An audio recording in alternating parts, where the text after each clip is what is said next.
So happy to introduce to you my wax figure from Madame Tussauds, Hong Kong.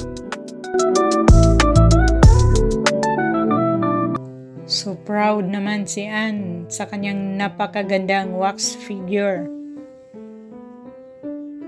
I wanted something that would be timeless and elegant, would really speak with how I like to personally dress. So we went with something that I felt was Napakatalino ni Anne. Napaka-articulate itong magsalita.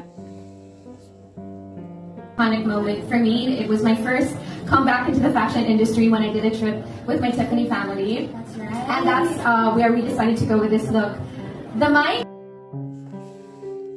Anne Curtis ang nag-iisang artista na hindi nalalaos mula noon In my hanggang ngayon. 27 years in the industry, I felt that a microphone has been such a powerful tool, and whether it be